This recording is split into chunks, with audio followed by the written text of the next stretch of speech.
c'est je pense, un bel événement aujourd'hui pour l'école, puisque c'est une première, et nous voilà tous réunis sur tous les étages de l'école pour ce chaudron. Comme je vous l'ai dit, pour ceux que j'ai pu accueillir jeudi dernier lors de la rentrée, ce sont donc bien 2 journées pour débuter cette année universitaire et pour se fédérer autour d'une thématique sociétale. Nous, équipe Camondo, vous, enseignants, vous, étudiants, et aussi quelques invités extérieurs qui nous ont fait l'amitié de nous rejoindre.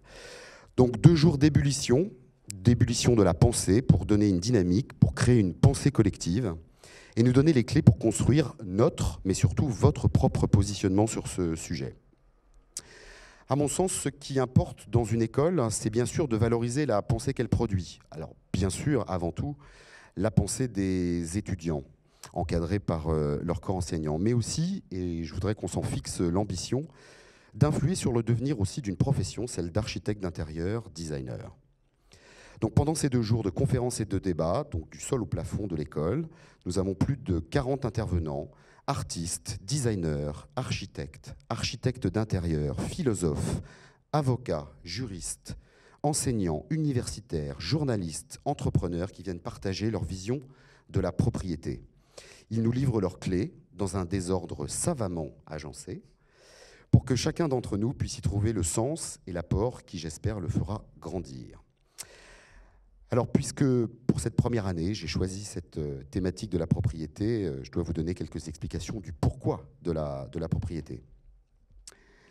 D'abord parce que la propriété, c'est avant tout une relation entre une chose et un attribut, ce qui est propre à, ou entre un sujet et une chose possédée, ce que je détiens ou ce que je crois détenir.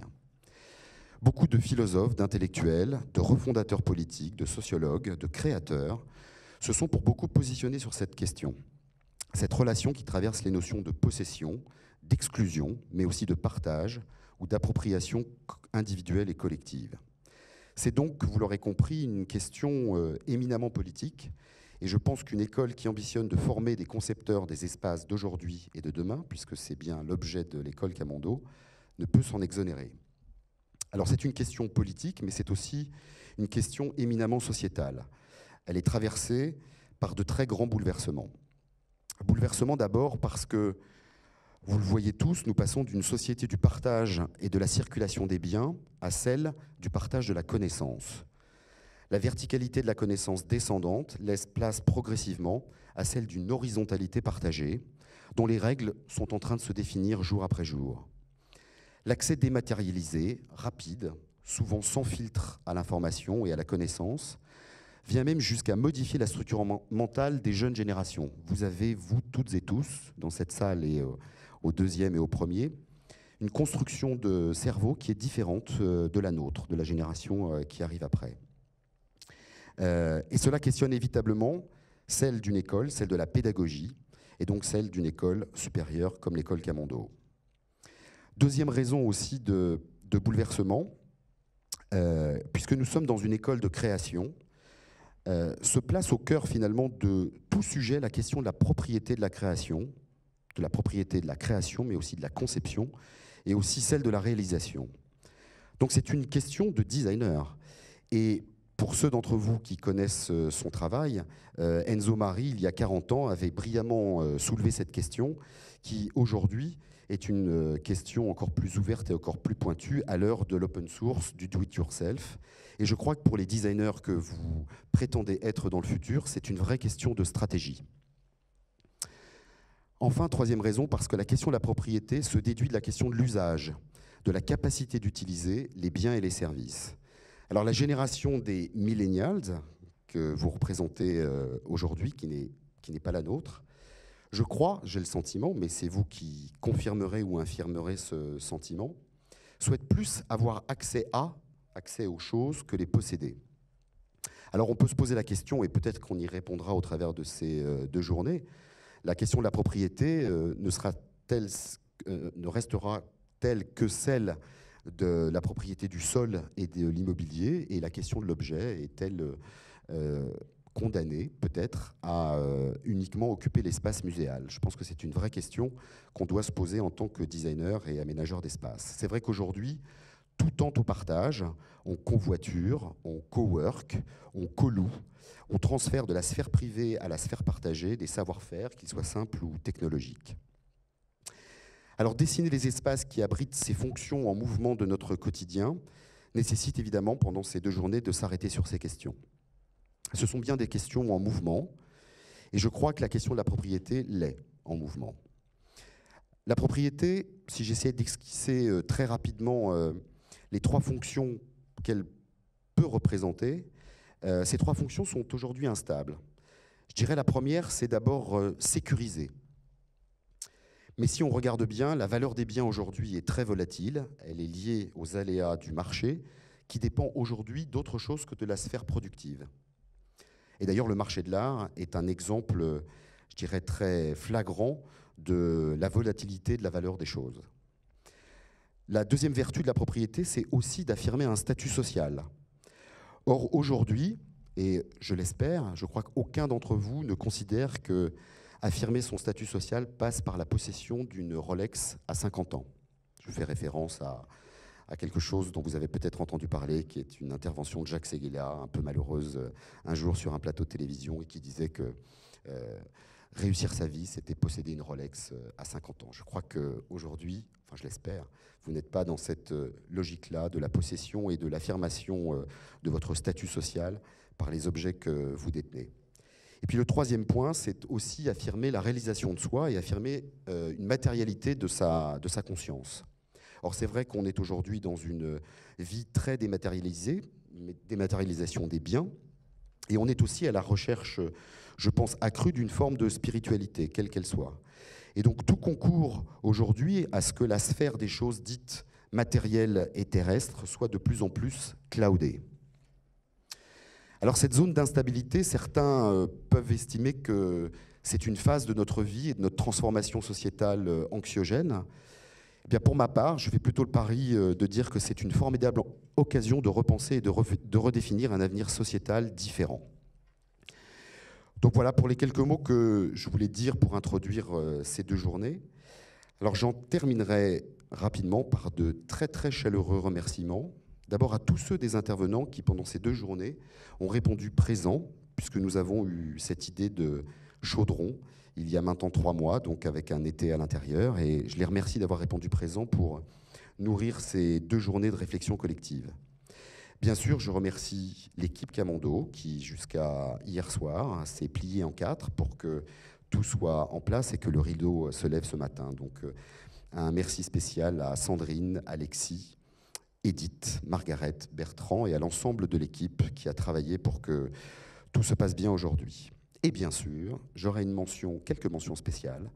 D'abord à quelqu'un que vous ne connaissez pas, qui est Oscar Iraghi, qui a été un peu l'artificier de ces journées. Et puis je voudrais remercier chaleureusement Margaret Iraghi et Mathilde Bretillot, parce que c'est elles qui, un jour, il y a, je ne sais pas, 6 mois, 9 mois, 1 an, ont planté une petite graine dans mon cerveau en disant qu'une thématique annuelle pourrait être profitable à l'école.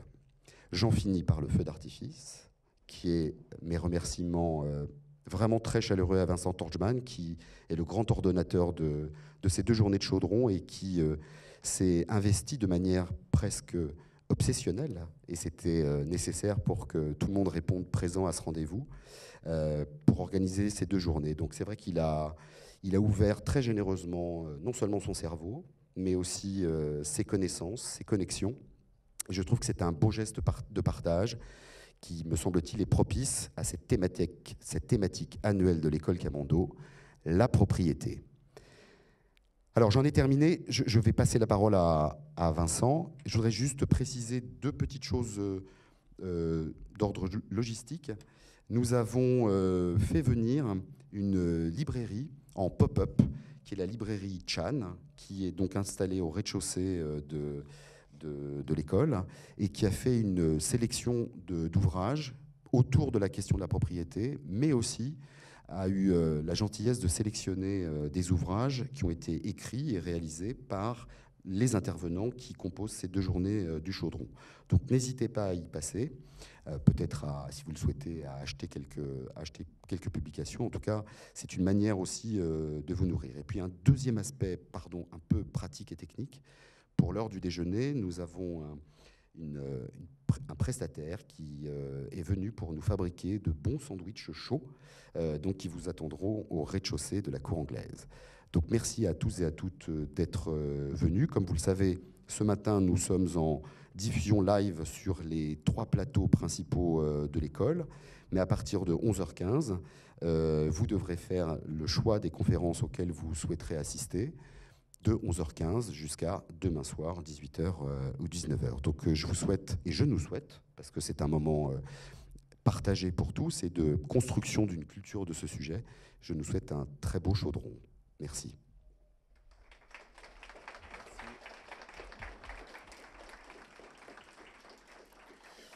Moi aussi, je vais commencer par remercier des gens, déjà toute l'équipe de l'école qui a rendu cette chose possible. Je remercie aussi René Jacques de m'avoir poussé dans le chaudron, puisqu'on peut dire que je suis tombé dedans à la naissance, quoi, qui était au mois de juin.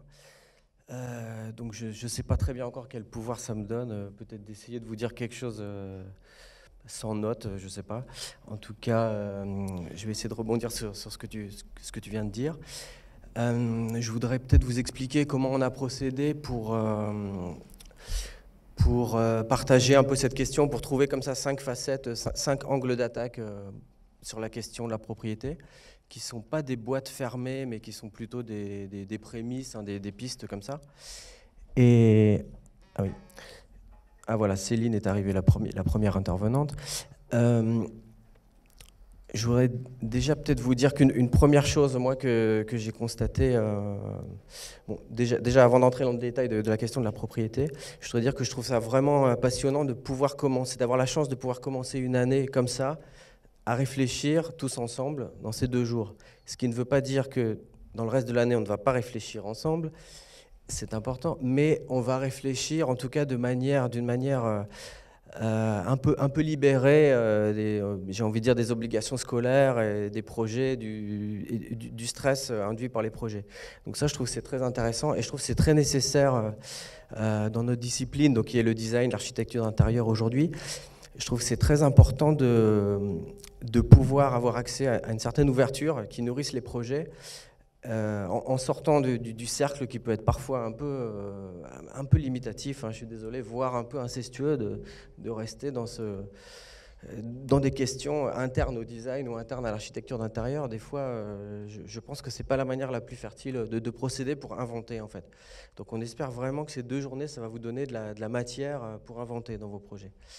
Voilà. Donc si je reviens maintenant sur la question de la propriété, qui reste honnêtement, l'intuition qu'a eu René Jacques reste encore jusqu'à aujourd'hui une sorte de mystère, je l'avoue. Donc j'ai travaillé un peu sur la question, pas beaucoup, je ne suis pas du tout spécialiste de cette question. Il se trouve que je me suis plongé à partir du mois de juin, quand tu as lancé ce thème. Et moi, j'ai envie de dire, avec mon regard, j'ai tiré peut-être 2 axes principaux, dont je pense qu'ils peuvent nourrir les projets, parce que dans mes lectures, bon, j'ai essayé de faire le lien toujours avec ce qui nous intéresse, qui est le design, l'architecture d'intérieur. Donc moi, il y a une première notion que je pense doit être replacée au centre, c'est la question du temps, que vous verrez peut-être dans un petit texte d'introduction que j'ai écrit, qui est en ligne, enfin bon, que vous, voilà, sur le site. Et en effet, la propriété est une notion qu'on peut penser de manière dynamique. Lorsqu'on décrète qu'on est propriétaire d'une chose, on a tendance à espérer, à se référer à une forme d'éternité, quoi. On serait propriétaire de toute éternité. Mais on voit bien que dans la réalité, il n'existe de propriété que temporaire et éphémère. Bon, ça, c'est un premier point que je ne vais pas développer là parce qu'on n'a que quelques minutes. Et un deuxième point que je trouve très important, alors là, je serais peut-être un tout petit peu moins optimiste que René Jacques sur le monde dans lequel nous sommes, c'est-à-dire que la propriété, enfin, il existe en tout cas une sorte de ligne peut-être pas de rupture, mais en tout cas de conflit et d'opposition entre propriété et commun. Alors j'utilise commun, non pas comme un adjectif, mais comme un nom, et en ça je me réfère à un livre génial que vous pourrez, j'espère, acheter en bas de Pierre Dardot et Christian Laval, qui sont sociologues et philosophes. Et il nous explique que finalement que le commun, je ne vais pas développer, mais c'est une manière d'organisation et une manière de souveraineté qui est très différente de celle de la propriété. Et souvent, alors c'est pas ce qu'on fait là, puisque par exemple là on va partager des connaissances. Si quelqu'un s'approprie une partie de ses connaissances, ben, il ne va pas en priver l'autre. Donc ça, c'est ce qu'on appelle des biens en termes de droit qui ne sont pas rivaux, quoi. Il n'y a pas de rivalité entre l'appropriation que pourra faire un étudiant de ce qui va se dire là.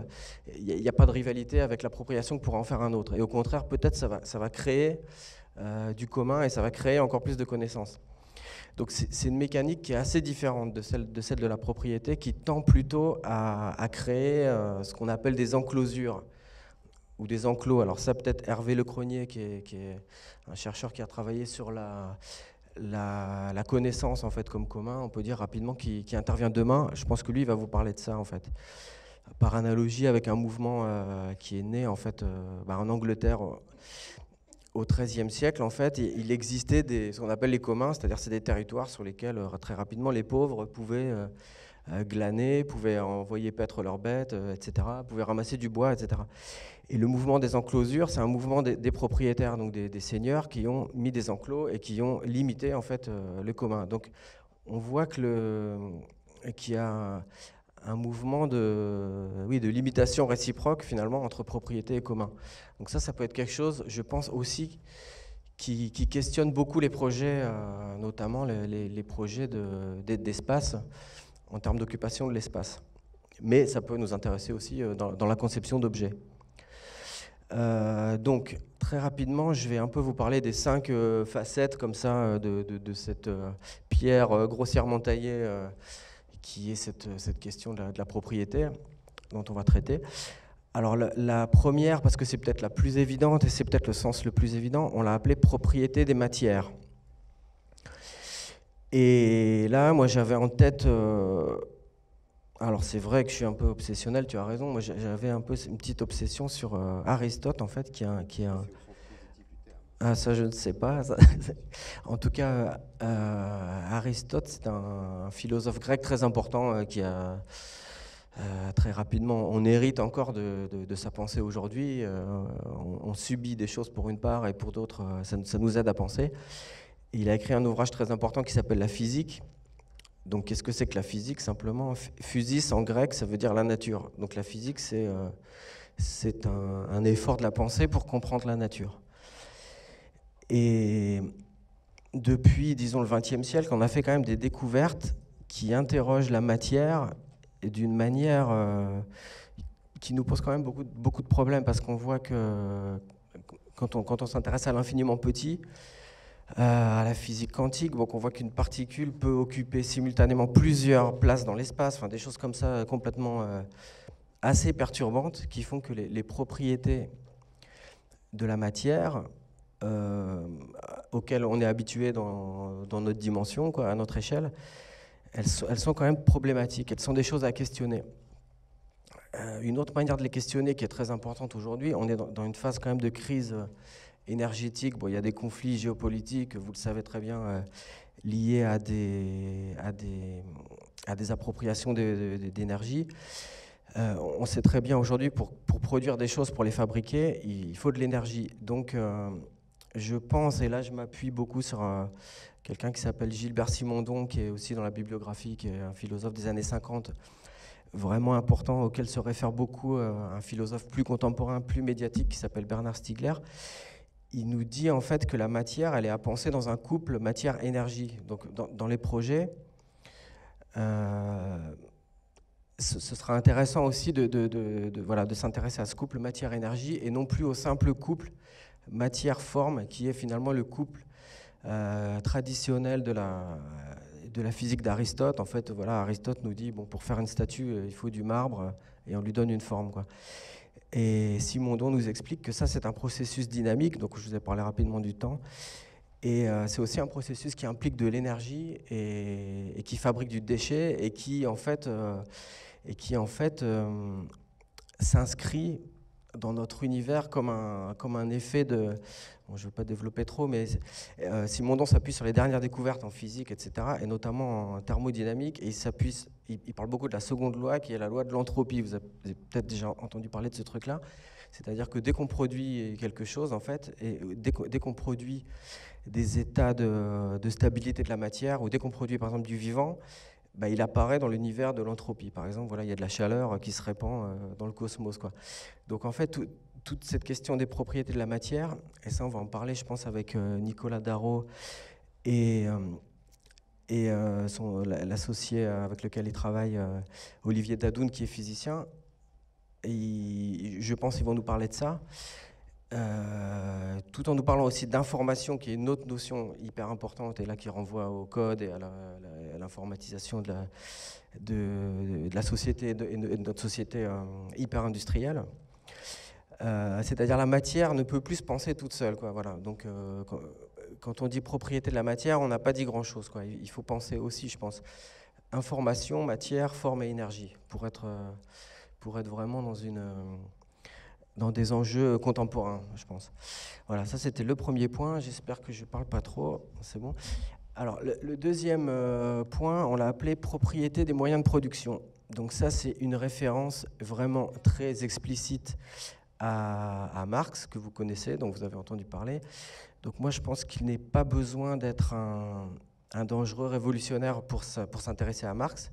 Et je pense que c'est une pensée très intéressante aujourd'hui, parce que c'est quelqu'un qui a, en quelque sorte, tracé une histoire par anticipation des mécaniques du capitalisme et de l'économie.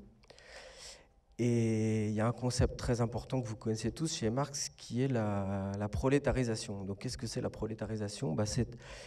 C'est la division du travail, en fait, qui aboutit au fait qu'un ouvrier est en quelque sorte séparé de ses moyens de production. Donc il est là pour tourner des boulons. Bon, je le dis de manière très caricaturale pour aller vite. Et il perd, en fait, contrairement peut-être à un artisan, il perd la connaissance, tout simplement, totale de son outil de production. En tout cas, il n'en a pas la propriété, puisque le propriétaire, c'est le capitaliste qui l'a, hein, pour Marx.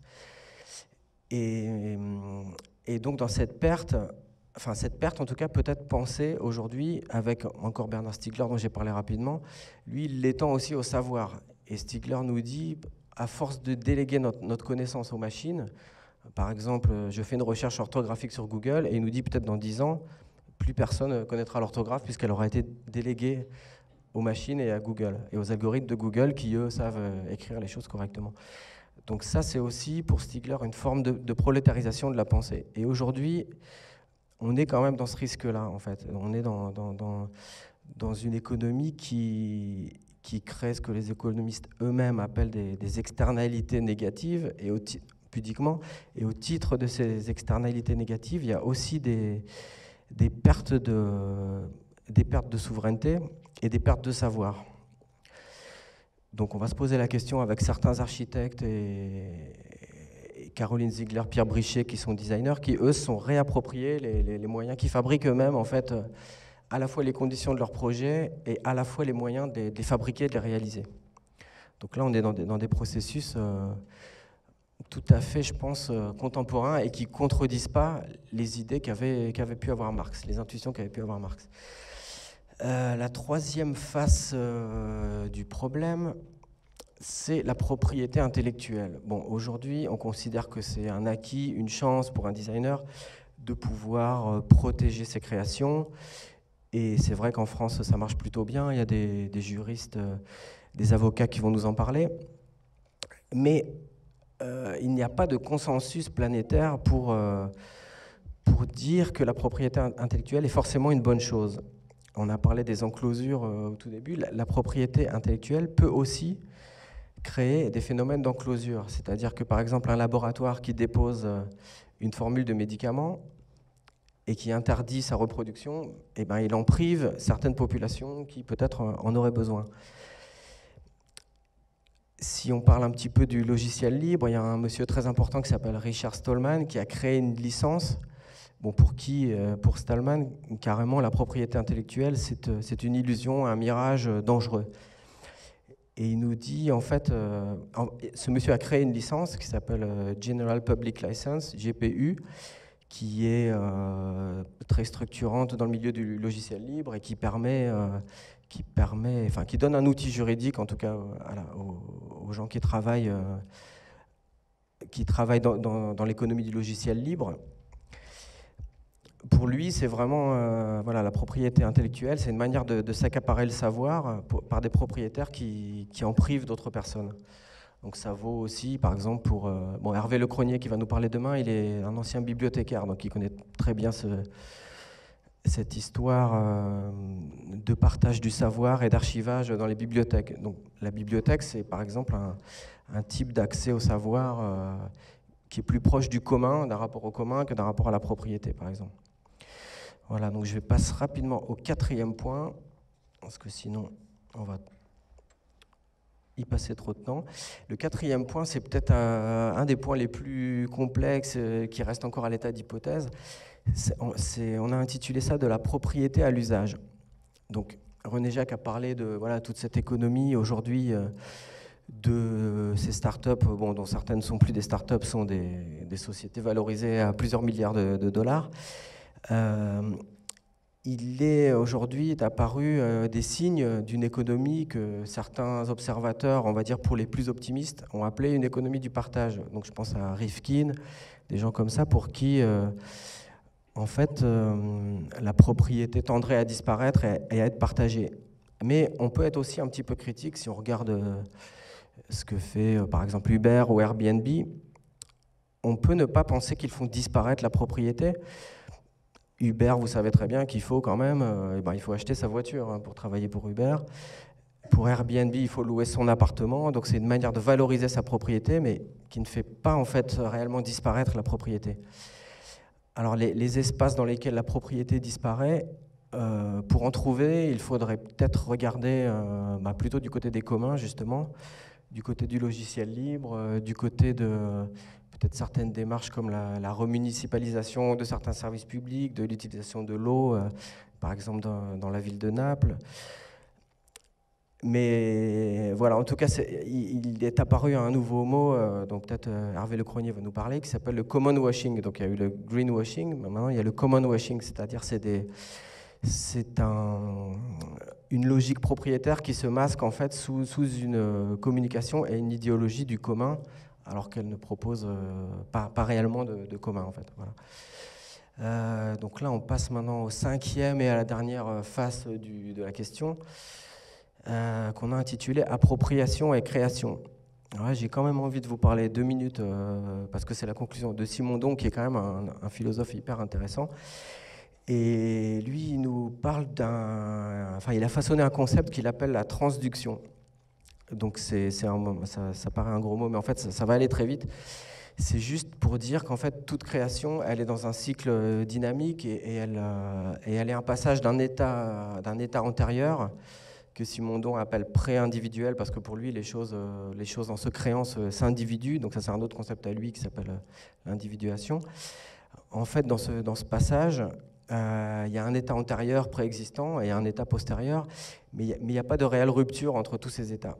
Et si on pense à la création artistique ou au design, il est quand même difficile d'observer des créations spontanées dans ce domaine. Et il y a toujours des références à un avant et un après. Et tout ça dans un cycle de transformation dynamique. Donc on peut, je pense, toujours tracer le fil d'une propriété dans cette évolution qu'on pourrait appeler la transduction de la création, comme ça, si on se réfère à Simondon.